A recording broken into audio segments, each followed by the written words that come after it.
आते हैं लड़कियां महिलाएं खुद कहती हैं मेरे साथ गलत हुआ है। जब भी बताते हुए खुद शर्मिंदगी होती है। एक मुरादाबाद की महिला हैं, उन्होंने बताया कि मेरा पति मेरी बेटी के साथ गलत काम करता है, मैं कैसे करूं, कैसे समझाऊं। वो मुस्लिम परिवार है, पति को नहीं रोकती हूं तो मेरी बेटी की ज़िंदगी खराब हो जाएगी। छोटी सी बच्ची 7-8 साल की। जय हिंद दोस्तों, मैं मुस्तकीम खान और आज एक ऐसी शख्सियत से आपको मिलाना चाहता हूं। एक ऐसी शख्सियत के पास आज मैं आया हूं जिनका नाम काफ़ी फेमस है, काफ़ी आप लोगों ने सुना होगा। शायद उत्तर प्रदेश, बिहार, पश्चिम बंगाल और जहां भी हिंदी भाषा बोली जाती है हर जगह इनका नाम सभी ने सुना होगा। और आज इनका एक्सक्लूसिव इंटरव्यू हम लेंगे और एक्सक्लूसिव इंटरव्यू लेने का सीधा सा उद्देश्य केवल यही है कि आज इनके 1 मिलियन सब्सक्राइबर पूरे हो रहे हैं, वो भी काफ़ी कम समय में 1 मिलियन सब्सक्राइबर पूरे होना बहुत बड़ी बात है। यूट्यूब अपने आप में एक बहुत बड़ा प्लेटफॉर्म है और यूट्यूब पर बहुत सारे लोग वीडियो बना रहे हैं लगातार, और लगातार वीडियो बनाने के बाद भी किसी के जो सब्सक्राइबर हैं किसी के 1000, किसी के 2000, किसी के 10,000, किसी के 20,000, लेकिन एक कम समय में 1 मिलियन सब्सक्राइबर पूरे करना अपने आप में बहुत बड़ी बात है। तो इनकी क्या क्वालिटी है, क्यों इतने ज़्यादा लोग इन्हें पसंद कर रहे हैं, आज इनके पर्सनल जीवन के बारे में जानेंगे। हमारे साथ हैं उस्मान सैफी सफ़र। आपने काफ़ी देखा होगा, इन्हें बार बार यूट्यूब पर देखा होगा, बहुत सारी कहानियाँ सुनाते हैं और ऐसी कहानियाँ सुनाते हैं जो झकझोर देती हैं, जो जीवन में नई प्रेरणा देती हैं। तो आज मैं इनसे बात करना चाहूँगा और इनके जीवन के बारे में जानना चाहूँगा। और भी बहुत सारी बातें हैं जो आज के इंटरव्यू में होने वाली हैं और शायद आपने अभी तक इनके बारे में वो बातें नहीं सुनी होंगी जो आज आप हमारे साथ सुनेंगे। तो भैया बहुत बहुत स्वागत है आपका हमारे चैनल पर। मुस्तकीम भाई, सबसे पहले तो आपका शुक्रिया, आपने मतलब मुझे इस लायक समझा। भैया आप वास्तव में इतने बेहतरीन हो और सबसे बड़ी बात है कि इतने बड़े मुकाम पे जाने के बाद इंसान के अंदर बिल्कुल भी ना तो घमंड, तकब्बुर, कोई बनावट नहीं है। आप जो वीडियो में दिखते हो सिंपल इंसान, आज भी वही सिंपल इंसान आप हो। तो ऐसे इंसान ना पाना बड़ा मुश्किल है। तो भैया मैं आपके बारे में थोड़ा सा ये जानना चाहूँगा कि आपको यूट्यूब का शौक कैसे लगा। पहले आप हिंदुस्तान अखबार के रिपोर्टर थे और मुझे लगता है कि किसी भी अखबार का रिपोर्टर अगर कोई है तो उसकी जो फेमस है, जो केवल अपने क्षेत्र में, गिने चुने क्षेत्र में, सीमित क्षेत्र में केवल फेमस होता है। लेकिन जब यूट्यूब पर आप आए तो यूट्यूब पर आप वर्ल्ड वाइड जो प्लेटफॉर्म यूट्यूब का, आपको पूरे भारत में जहां हिंदी भाषा बोली जाती है लगभग मुझे लगता है कि सभी लोग जानते होंगे। तो आपने क्या सोचा कि यूट्यूब पर आना है आपको? ऐसी क्या मतलब ज़रूरत पड़ी, कहाँ से प्रेरणा ली आपने? असल में मैं तीनों ही अखबारों में काम किया है। आप उत्तर प्रदेश के 3 लीडिंग अखबार माने जाते हैं, अमर उजाला, दैनिक जागरण और हिंदुस्तान जी। दैनिक जागरण की मेरी शुरुआत है, मैं उसका दिल से रिगार्ड करता हूँ, अमर उजाला का भी और हिंदुस्तान का भी। इन अखबारों ने मुझे बोलना सिखाया, लिखना सिखाया और कैसे एक बात करते हैं, ये सब चीज़ें जो सीखा हूँ। मेरी जो पाठशाला रही है ये मेरे अखबार रहे हैं और इनके बिना शायद संभव नहीं था। जैसे कि आपने गुरु होते हैं, गुरु सब कुछ सिखाते हैं वैसे जी। तो सब कुछ ठीक चल रहा है, लेकिन जो कोरोना काल हमारी ज़िंदगी में आया था, पूरी दुनिया की ज़िंदगी में आया था, तो इसने कोरोना ने बहुत सारा नुकसान लोगों का किया। तो इसी बीच में जब कोरोना चल रहा था तो ये 2021 की ही बात है ना, 2020 की बात है और छटनी का दौर चला था। मतलब जो जॉब है उसमें से निकाले जा रहे थे। तो उसमें मेरा नाम भी शामिल हो गया था कि आपको भी नौकरी से निकाला जाएगा। तो जब मुझे नौकरी से निकालने वाली बात थी तो मैं बड़ा गौरवान्वित महसूस कर रहा था उस टाइम पे नौकरी से निकलने का। मतलब नर्वस ना हुए थे? नहीं, नर्वस नहीं, खुश हो रहा था। खुश होने वाली बात ये थी कि भाई लगातार 13 साल से मैं प्रिंट मीडिया में काम कर रहा था, छुट्टी भी उसमें गिनी चुनी मिलती हैं। तो सोच के कि हाँ चलो ठीक है, अब मुझे प्रिंट मीडिया में या अखबार में या पत्रकार नहीं रहना है, अब मुझे कुछ और काम करना है, क्योंकि पत्रकारिता में उतना पैसा आपको मिलता नहीं है जितने की आपको ज़रूरत होती है। घर परिवार नहीं चला पाते अगर आप एक ईमानदारी से पत्रकारिता का अगर जीवन जीते हैं तो। ये फक्कड़ वाली ज़िंदगी होती है, गरीब वाली ज़िंदगी होती है। तो ऐसी कंडीशन में कुछ करने के लिए था नहीं। तो मैंने जब ये नौकरी चली जाती है तो ये मुझे 8 महीने के बाद समझ में आया कि मैं बेरोजगार हो चुका हूँ। और तब तक मैं यही एक कोरोना काल जिसमें लोगों को मतलब कमाने के जरिए सब बंद हो गए, ऊपर से अखबार भी चला गया। हाँ, वो मैं बिल्कुल बेरोजगार हो चुका था, तो करने के लिए कुछ था नहीं। तभी इसी बीच में एक लड़का मुझसे मशवरा लेने के लिए आता है कि उस्मान भैया मुझे आपसे कुछ बात करनी है, मुझे ये वीडियो कैसे बनती है, कैसे नहीं बनती है। कुछ चीज़ें ऐसी हैं कि जैसे सब लोग अपनी अपनी ज़िंदगी में फिल्में देखते हैं, मैं भी फिल्में देखता हूँ। मैं ये देखता हूँ कि हीरो कैसे एक्टिंग कर रहा है, मैं ये देखता हूँ कि राइटर ने कैसे लिखा है उसको, तो मैं किस तरह से उसकी एडिटिंग की है, किस तरह से उसकी वीडियोग्राफी हुई है। तो ये जो समझ अपने अंदर जो विकसित हुई थी पहले से थी, तो इसलिए उसने कहा कि अगर आप मुझे बताओगे तो सही है। तो जैसे टेलीविज़न देख के या फिर फिल्में देख के सीखा था, उसे मैं समझाने लगा। और वो एक मेरे लिए स्टोरी था लड़का, क्योंकि वो गया था एक उसमें बारात में बाराती बनकर, दूल्हा आया नहीं था। अच्छा। और मजबूरी में ऐसी ऐसी सिचुएशन पैदा होती है उस लड़के के साथ कि वो उस बारात का दूल्हा बन जाता है। अच्छा, जो आपके पास आया, जो मेरे पास आया था पूछने के लिए, तो मैंने पूछा कि यार तुम शादी में नहीं बुलाया मुझे, तो उसने कहा भैया मैं शादी में कैसे बुलाता, मेरे अचानक से शादी हो गई, मुझे नए कपड़े पहनने का भी अवसर नहीं दिया लोगों ने। तो मैंने कहा तुम तो कहानी हो एक, तो कहानी कैसे होती है क्या नहीं होती, वो मेरी YouTube की पहली कहानी थी। मतलब शुरुआत आपकी वहाँ से? वो उस लड़के की शुरुआत थी। मतलब वो कहानी खुद चल के आपके घर तक आई? हाँ, कहानी चल के खुद घर पे आई थी। तो उसकी कहानी मैंने जो डाली, तो हालांकि वो ज़्यादा लोगों ने नहीं देखी, लेकिन मुझे अच्छा लगा। फिर उसके बाद एक और कहानी थी जो खुद चल के आई थी, एक लड़का जिसका ओलंपिक के लिए चयन हो गया था। तो जब वो ओलंपिक गेम खेल के आया था, तो उसका मैंने इंटरव्यू किया। और फिर किसी ने मेरे दोस्त हैं, उन्होंने मुझे मशवरा दिया कि हरियाणा के एक जगह है मेवात, वहाँ का गांव लगता है खेड़ा खलीलपुर। एक लड़का है आसिफ, उसका किसी ने मर्डर कर दिया है। मर्डर कैसे हुआ है तुम इसे सुनाओ। तो मैंने कहा मैंने तो मुझे पता भी नहीं है। तो मैंने उस लड़के के जिसका मर्डर हुआ था उसके भाई से मैंने पूछा कि भाई कैसे हुआ क्या नहीं। भाई तक संपर्क कैसे होगा? भाई ये टेक्निकल चीज़ हैं, बहुत मतलब मुश्किल बहुत है लेकिन बहुत आसान है। जी। आप नियरेस्ट पुलिस स्टेशन फ़ोन करिए और आप उसके नंबर ले सकते हैं जी। और आप में अगर गट्स है तो पुलिस वाला आपको नंबर दे देगा। चाहे वो इंचार्ज को फ़ोन करिए, DSP को फ़ोन करिए, किसी को वो दे देंगे। तो मेरे 12-13 साल जो पत्रकारिता में काम किया था, तरीका था बात करने का, उसको मुझे मतलब फ़ायदा मिला। उस लड़के की जो मैंने स्टोरी सुनाई थी, उस लड़के की स्टोरी ने ही मेरे चैनल को महज 11 दिन में मोनेटाइज करा दिया था। 11 दिन में? महज 11 दिन में। वो मैं 9 मई को शुरू किया था और शायद 16 मई को उसकी पहली स्टोरी थी। और अगले जब 5-7 दिन में इतनी ज़्यादा स्टोरी चली उसकी, 50-60 हज़ार लोगों ने वो देखा। फिर लोगों की डिमांड थी, फिर दूसरी स्टोरी, तीसरी स्टोरी। मैंने उसमें 6 स्टोरियाँ बनाई थी लड़के पर। एक ही लड़के पर 6 हाँ, एक ही सब्जेक्ट पर 6 स्टोरी। लेकिन उस दिन मैंने डिसाइड कर लिया था कि मैं अब एक ही स्टोरी पर सिर्फ एक ही स्टोरी बनाऊंगा, एक व्यक्ति एक कहानी, ज़्यादा नहीं। तो ये मेरी आसिफ वाली जो ऐसी पहली कहानी थी, इसमें मैंने कई सारी स्टोरी बनाई। ऐसी आरती वाली आप देख रहे होंगे फिलहाल, आरती का मैटर बहुत ज़्यादा वायरल हो रहा है बिहार के अररिया का। उन पे मैंने 3 स्टोरियाँ बनाई हैं। तो 3 में से मैंने सोचा कि शायद एक ही काफ़ी थी, लेकिन उस लड़की की मदद करना बेहद आपने तो डोनेशन भी दिया। हाँ, उसको मदद मुझे इसलिए तो स्टोरी बनी कि हो सकता है लोगों को देख के दूसरों को भी अप्रिसिएशन मिले। तो ये मेरा उसका YouTube का सफ़र था। और आप आज जो हमारे घर पे आए हैं, तो समथिंग 9,98,000 के आसपास हमारे इस टाइम सब्सक्राइबर पहुंच चुके हैं। उम्मीद है कल तक शायद आपके 1 मिलियन हो जाए। आप दुआ कर देंगे तो हो जाएंगे। जी जी। मैं तो सभी दर्शकों से ये कहना चाहूँगा कि भैया सभी दुआ करें और सहयोग करें भैया का। अच्छा भैया, ये और बताओ कि जैसे आप YouTube पर आए, अब कैसा महसूस कर रहे हैं इस मुकाम पर आने के बाद? मैं जैसे पहले दिन महसूस कर रहा था वैसे ही आज महसूस कर रहा हूँ। मतलब आपके अंदर कोई घमंड तकब्बुर कुछ ना दिख रहा? कैसे भी घमंड तकब्बुर मैं आपको बताता हूँ कि जब मैंने YouTube की शुरुआत की थी, जब शुरुआत में 2-4-5 स्टोरियाँ मैंने दी, तो उसमें जो अंदर जो फालतू की चीज़ें थी ना, उसको इरेज करना बहुत ज़रूरी था। अगर इरेज नहीं करेंगे तो फिर आपके दिमाग में कई सारी चीज़ एक साथ चलेंगी, तो आप कंसंट्रेशन नहीं कर पाओगे।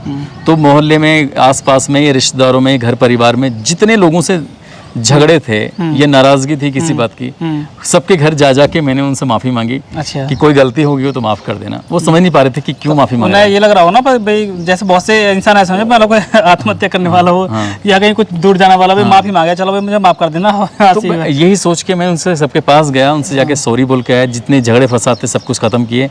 अब मेरा दिमाग में जो पुराना था ना, वो लड़ाई झगड़े फसाद ये सब चीज़ें बातें वो इरेज किए। मेरी गलती नहीं थी, फिर भी मैंने माफ़ी मांगी उनसे।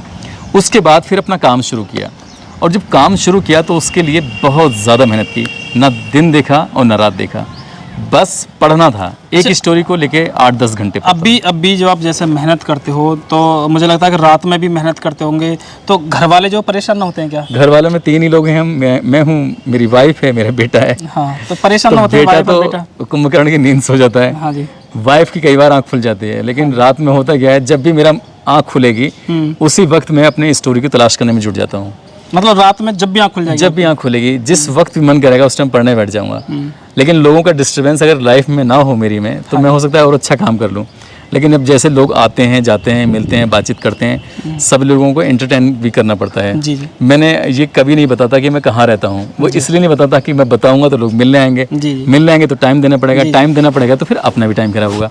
लेकिन अगर कोई आ गया है मिलने के लिए तो उसका दिल से सम्मान है, दिल से इस्तकबाल है। मेरा कहने का मतलब ये था, जैसे आपकी वाइफ हैं, आप रात में जब वीडियो सर्च मारते होंगे, तैयारी करते होंगे, तो उन्हें प्रॉब्लम होती है कि भाई इतनी रात में प्रॉब्लम नहीं होती है, ये प्रॉब्लम जरूर होती है कि भाई मेरे हस्बैंड है, इतनी रात में लग रही है, आंख भी बेकार हो सकती है, मन की टेंशन भी बढ़ सकती है। तो वो कुछ कहती हैं, करती हैं कुछ? क्या वो आंख भी खराब हुई है, सब कुछ हुआ है, डॉक्टर के पास उन्होंने दिखाया है, मुझे पता भी नहीं है, एक आंख छोटी भी होने लगी लगातार मोबाइल के उससे, मोबाइल से देखने में, कंप्यूटर पे देखने में, लगातार काम करने में, एडिटिंग करने में, बहुत सारी चीज़ों को। तो उसने रात को मोबाइल छुपा के रख दिया करते थे, लैपटॉप का जो चार्जर होता है उसकी चार्जर या उसकी बैटरी निकाल के रख दी, ताकि रात में कोई चीज़ मतलब काम ना करे, वर्किंग मोड में ना हो, तो छुपा के रख दिया। लेकिन मैं घर अपना ही है, सीमित जगह है, तो कहाँ छुपाया होगा, दिमाग लगाया, 1 दिन 2 दिन 3 दिन सामान ढूंढना शुरू कर दिया। तो इसलिए फिर उसने अपनी कसम खिलाई कि तुम्हें मेरी कसम है, अगर तुमने कुछ ऐसा, क्योंकि सेहत गिरने लगी थी, कमज़ोर होने लगा था, और फिर मानसिक रूप से भी आदमी कमज़ोर होगा, जो शरीर से कमज़ोर होगा। तो इसलिए उन्होंने कहा कि मेहनत करो, लेकिन ऐसा नहीं कि बिल्कुल आप पागल ही हो जाओ, लेकिन हाँ पागलपन की हद तक काम किया है। तो भैया एक और इंसिडेंट था जिसमें एक शबनम वाला जो मामला था, शबनम का बेटा, मुझे जहाँ तक याद है आपने बताया था एक वीडियो में कि आपने वो अडॉप्ट किया था। अडॉप्ट है अभी आपके पास ये लड़का? हाँ, वो मेरे साथ ही हैं, और हम उन्हें मिला के ही हमारी फैमिली बनती है। हम 3 लोग हो जाते हैं, मैं, मेरी वाइफ, मेरा बेटा। वो फ़िलहाल स्कूल गया है बेटा भी, और वाइफ भी स्कूल में है, मैं घर पे अकेला हूँ। और वो बहुत ही प्यारा खूबसूरत सा इंसिडेंट है मेरे लिए तो, क्योंकि एक बच्चे को माँ बाप की ज़रूरत थी, और मुझे क्योंकि पहले से ही मेरा मन करता है कि कुछ अच्छे काम करने चाहिए, लोगों की हेल्प करनी चाहिए। अगर हम जिस लायक हैं तो हमें करने में कोई गुरेज नहीं होना चाहिए, चाहे वो आपकी आर्थिक हेल्प है, चाहे वो सामाजिक हेल्प है, चाहे मानसिक जिस लायक हमें उस लायक करना चाहिए। बिल्कुल हेल्प करनी चाहिए। अगर ये हम लोग एक दूसरे की मदद नहीं करेंगे तो इंसानियत मर जाएगी। और मैं कहता हूँ, आप भले ही चाहे किसी भी धर्म, किसी भी जाति, कुछ भी मानो, लेकिन सबसे सर्वोपरि जो मानो वो इंसानियत को मानना चाहिए। इंसानियत जिंदा है तो ये लोग जिंदा हैं, नहीं तो अगर आप देखोगे राह चलते इधर उधर घूमते लोग दिखाई देंगे तो मरे हुए लोग हैं। कैसे? घर का कूड़ा वगैरह सड़क पे फेंकना शुरू कर दिया, गंदगी करनी शुरू कर दी, पड़ोसी दिक्कत करनी शुरू कर दी। तो आप ऐसे काम करिए जिससे क्या आपके आसपास के लोगों को दिक्कत ना हो, आप उसकी मदद करते रहिए किसी न किसी रूप में लोगों की। तो उस्मान भाई, आपकी बहुत सारी वीडियो हमने देखी हैं, लगभग सारी वीडियो मैंने आपकी देखी है। ये आपकी लोकेशन है और इसी ग्रिल के पास आप हमेशा खड़े दिखते हो ज़्यादातर। हालांकि लोकेशन और भी है, लेकिन ये लोकेशन बहुत ज़्यादा है आपकी। ज़्यादातर वीडियो मैंने यहीं पर देखी है, और पिछले काफ़ी टाइम से लगातार आप जो लोगों को जागरूक कर रहे हैं, और उनमें ज़्यादातर रेप की वीडियो, मतलब रेप की कहानी सुनाना, या मतलब इसी तरह के जो महिलाओं से जुड़े अपराध हैं उन्हीं के बारे में लोगों को जागरूक कर रहे हो, बता रहे हो, समझा रहे हो। तो जैसा आपने बताया था कि आपकी जो पहली स्टोरी थी वो आसिफ से जुड़ी थी, लेकिन उसके वो जो मर्डर के बाद से आपकी जो स्टोरी धीरे धीरे वो रेप की तरफ बढ़ती चलेगी। मतलब ये कैसे, कहाँ से मतलब आपको ये प्रेरणा मिली कभी इस तरह की वीडियो ज़्यादा चलेंगी, लोग जागरूक होंगे, लोग समझदार बनेंगे? कैसा सोचा आपने? देखो, अगर आप ओवरऑल देखें जाके यूट्यूब पर, मेरी लगभग अभी तक मैंने, अगर कल एपिसोड की बात करूं तो 356वां एपिसोड मैंने डाला है जी। इंटरव्यू वगैरह हो या वैसे हो, उनकी मैंने संख्या उसमें काउंट नहीं की है। और अगर आप ओवरऑल देखेंगे तो आप सबसे ज़्यादा स्टोरियाँ जो होती हैं वो रेप, बलात्कार जैसी स्टोरियाँ नहीं चलती हैं। वो सामान्य स्टोरियाँ होती हैं, वो दूसरी टाइप की स्टोरियाँ होती हैं जो चलती हैं। लेकिन ये जो स्टोरियाँ हैं, इसके लिए बाकायदे मेरे पास मेल आते हैं, मैसेज आते हैं, बताते हैं, लड़कियाँ, महिलाएं खुद कहती हैं मेरे साथ गलत हुआ है, और वो मतलब मुझे भी बताते हुए खुद शर्मिंदगी होती है। एक मुरादाबाद की महिला हैं, उन्होंने बताया कि मेरा पति मेरी बेटी के साथ गलत काम करता है, मैं कैसे करूं, कैसे समझाऊं। तो ये सब बीच बीच में ये कहानियां बताने का मकसद सिर्फ यही है, और वो मुस्लिम परिवार है।